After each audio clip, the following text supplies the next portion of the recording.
বৃহস্পতি এবং বুধ ভালো ফল প্রাপ্তি হয়েছে। বৃহস্পতি এবং বুধের ভালো ফল ক্লায়েন্ট প্রাপ্তি করেছে। রাহু 10th হাউসে কর্মভাবে বসে আছে। তার কর্ম করার পদ্ধতি অসৎ উপায় হবে, ফাটকা হবে, শেয়ার মার্কেট হতে পারে, ধৈর্যহীন, তাড়াতাড়ি পয়সা রোজগার করতে যাবে, ক্রাইম করে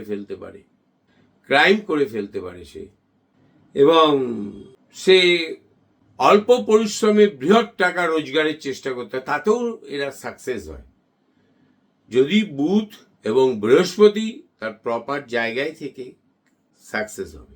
বুধের প্রপার জায়গায় 2nd হাউস থেকে 5th হাউস পর্যন্ত।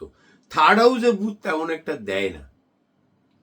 আমি বহু ক্ষেত্রে বুধকে দেখেছি। এবার বিচারের ব্যাপার আছে, ভাবাধিপতি সে কোথায় বসে আছে, লগ্নাধিপতি কে রয়েছে, সে কোথায় রয়েছে।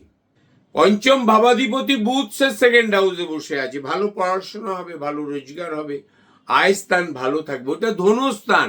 আমাদের ধনপতি হচ্ছিল বুধ, আমাদের ধনপতি কখনোই বৃহস্পতি নয়। আমাদের ধন আমাদের ট্যালেন্ট, এটাকে বুঝতে হবে, তা নাহলে হিংসে করতে হবে। অন্য জ্যোতিষী রোজগার করবে আর সে হিংসে করবে, এটাকে ভালো করে বুঝতে। আপনি যদি কখনোই ভাবের প্রভাবটাকে যদি ঠিক মতন অ্যানালাইসিস না করতে পারেন, ভাবের প্রভাব সিস্টেমটাকে, তাহলে অ্যাস্ট্রোলজিক্যালি অ্যাপ্লিকেশন করা সহজ হয়। নমস্কার।